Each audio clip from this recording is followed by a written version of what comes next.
Yo, what's up, guys? Will the RNG Lord here, and I am very, very, very excited to bring you my draft analysis for the NPL Tryout tournament. We are the San Antonio Sparce. We got a nice logo update, which was made by a friend of mine named Crust Lord on Discord. Shout out to him. So, we are about to show you the team we drafted, and hopefully we're going to win with this team.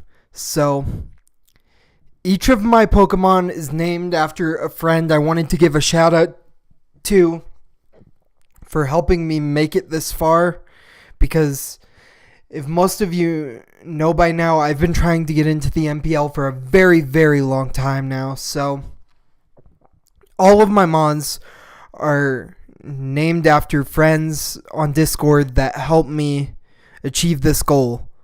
So, let's get right into it. With our first pick of the draft, we were 5th pick in draft group A. So, there are 3 draft groups, and we were 5th out of 16th. And so, I wanted a Mon that I could easily build around, and with that, we took Mew. So, nickname is Gypsy King.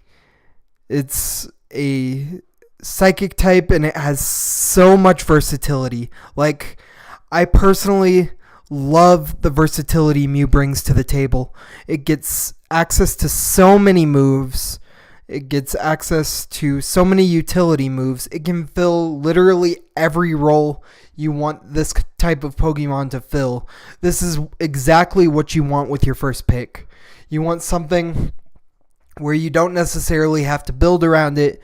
It can fill any role that you're missing. And so, with it being a psychic typing, it only has a few weaknesses, and we try to cover those weaknesses with the rest of our draft. So, I was really excited to pick up Mew here. And yeah, just taunt, defog, reliable recovery, status. Mew has everything you can ask for in one Mon. So, moving on to our second pick. So, the fairies were kind of dropping like flies at this point. So, I wanted to get a powerful fairy type. And so, my second pick is Tapu Fini. I nicknamed it Aurora Infinity after a really good friend of mine. She's been in multiple leagues with me. She's been like just a great friend to me since I've met her. And yeah, so I decided to name my Tapu Fini after her. Tapu Fini. So, fun fact about Mew, real quick, is that Mew gets access to Speed Pass here. So, I chose Tapu Fini because I'm like, okay, it's a slower fairy. It can break. It doesn't need to, but it can break.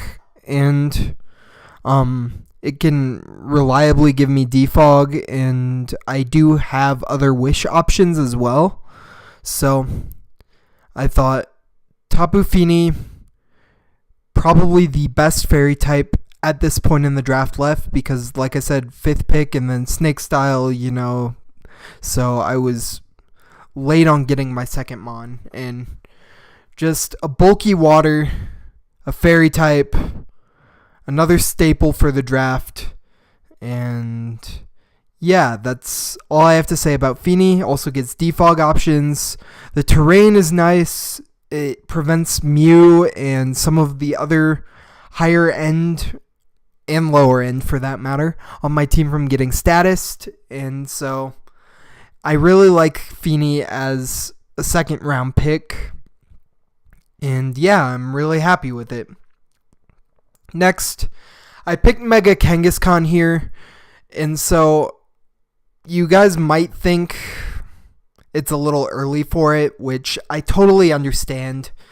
But at the same time, I went around asking everyone in the draft group what mega they were drafting, and none of them really wanted to answer me. So At that point, I'm just like, oh, I really don't want to get sniped on this. I should probably take it. Maybe my 4th and 5th pick, being Scolipede and Crocodile, would make it back to me.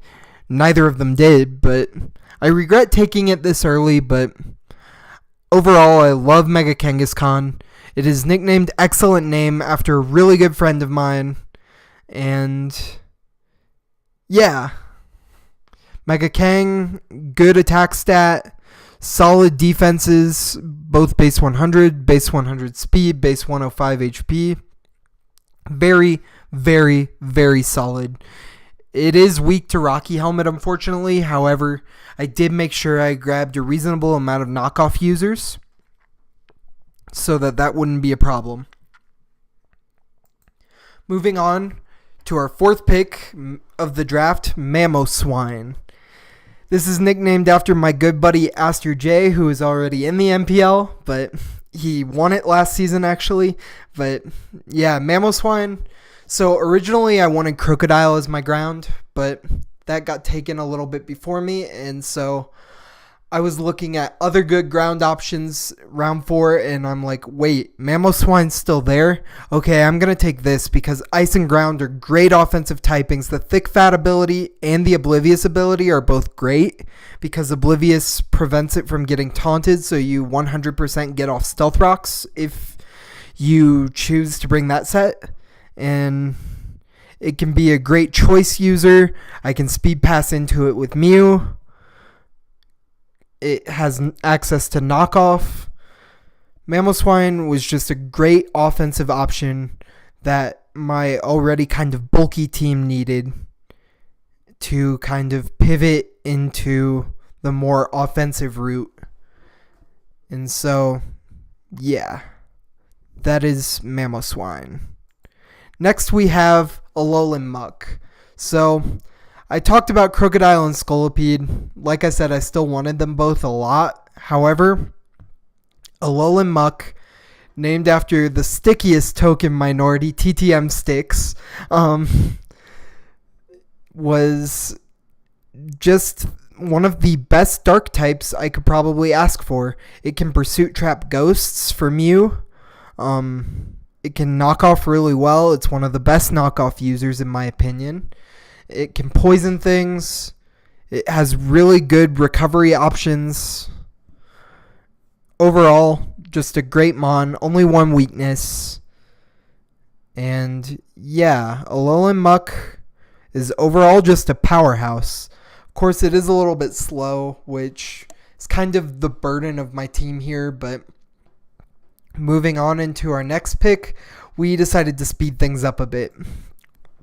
Next pick is Cobalion, nicknamed after my good friend Objection. And Cobalion is the fastest mon on our draft so far. It's a steel and fighting type. Unfortunately, it doesn't do what most defensive steels do, in that it doesn't resist either fairy or psychic. However, we have Muck doesn't really resist fairy either, but anyway, Muck resists Muck is immune to psychic, and Cobalion, the offensive steel typing was nice. The fast option was nice. Another Stealth Rock user, another Volt switcher, which was all just very, very nice. And I did make it one of my Z users because Cobalion offers more offensive presence. I would have liked to have Z Mew, but this way I can make the next mon of my draft, which we're about to talk about, also a Z user. So, yeah, Cobalion just overall great mon. It can switch into knockoffs that Mew doesn't want to eat and get an attack boost from it. So, overall, Cobalion just great mon.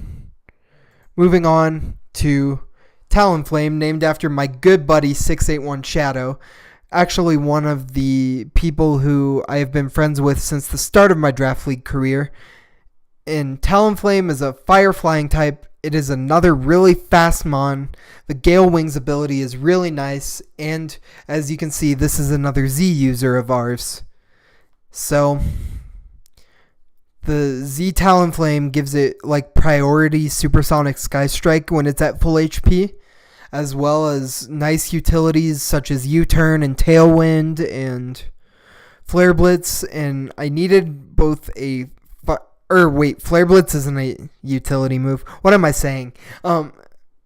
So yeah, I wanted a fire type. I wanted a flying type. I meant Will-O-Wisp when I said Flare Blitz. That's what I was trying to get at. But yeah, Talonflame filled both of those roles really well, and it was a great speed tier for my team.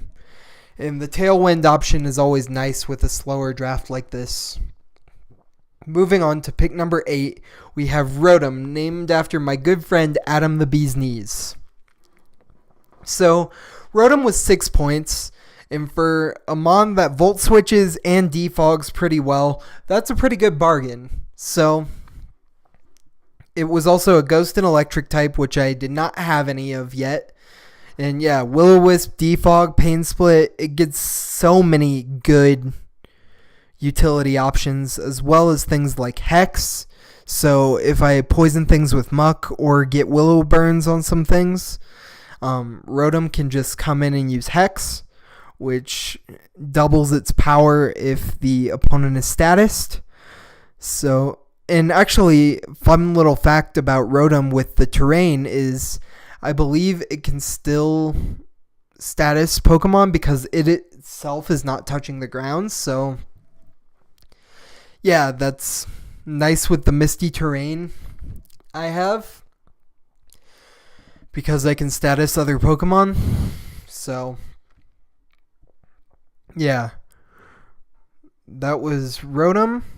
Moving on to our 9th pick of the draft, Druddigon, named by the best, most infamous Druddigon user I know in A12 QSD. Druddigon was just a really budget, low-tier Dragon-type Pokemon for 9 points. And I thought, for 9 points, okay, I don't have a Dragon yet. Druddigon is a great utility mon. Rough Skin and Rocky Helmet help get Chip on some things. It gets Stealth Rock, and I believe it gets Knockoff. I'm not exactly sure off the top of my head, but I believe it gets Knockoff as well. So it gets Pursuit, which is really nice. Overall, Druddigon, just a great low-tier dragon, and I am glad that it came to me. It was like 8 points, actually. And finally, to round off our draft, we have the 10th round pick being Go-Goat. Yes, I know, it's the greatest mon ever. It has goat in the name. It's the greatest of all time. And on top of that, it's carrying a Z crystal. So its nickname is after the goat who helped me draft this team, Halu. And it has really bulky stats for a grass type, and something I noticed my team didn't have was a ground resist. And so at 3 points, I thought, why not take Go-Goat? I mean, it is the best mon of all time, so yeah. Go-Goat it is, and Go-Goat was just the piece I needed to round out my draft. It was the 10th mon and the final mon, and I could not be more happy with it as my final pick to round off my draft. Overall, there were a lot of snipes in this draft. I am generally happy with how my team ended up. I was one of the first few people to finish their draft, so that was also very nice. And yeah, so here's the wrap up. You see, this is your San Antonio Sparce for the NPL Tryout tournament. And I will see you guys when my matches happen. See you guys next time.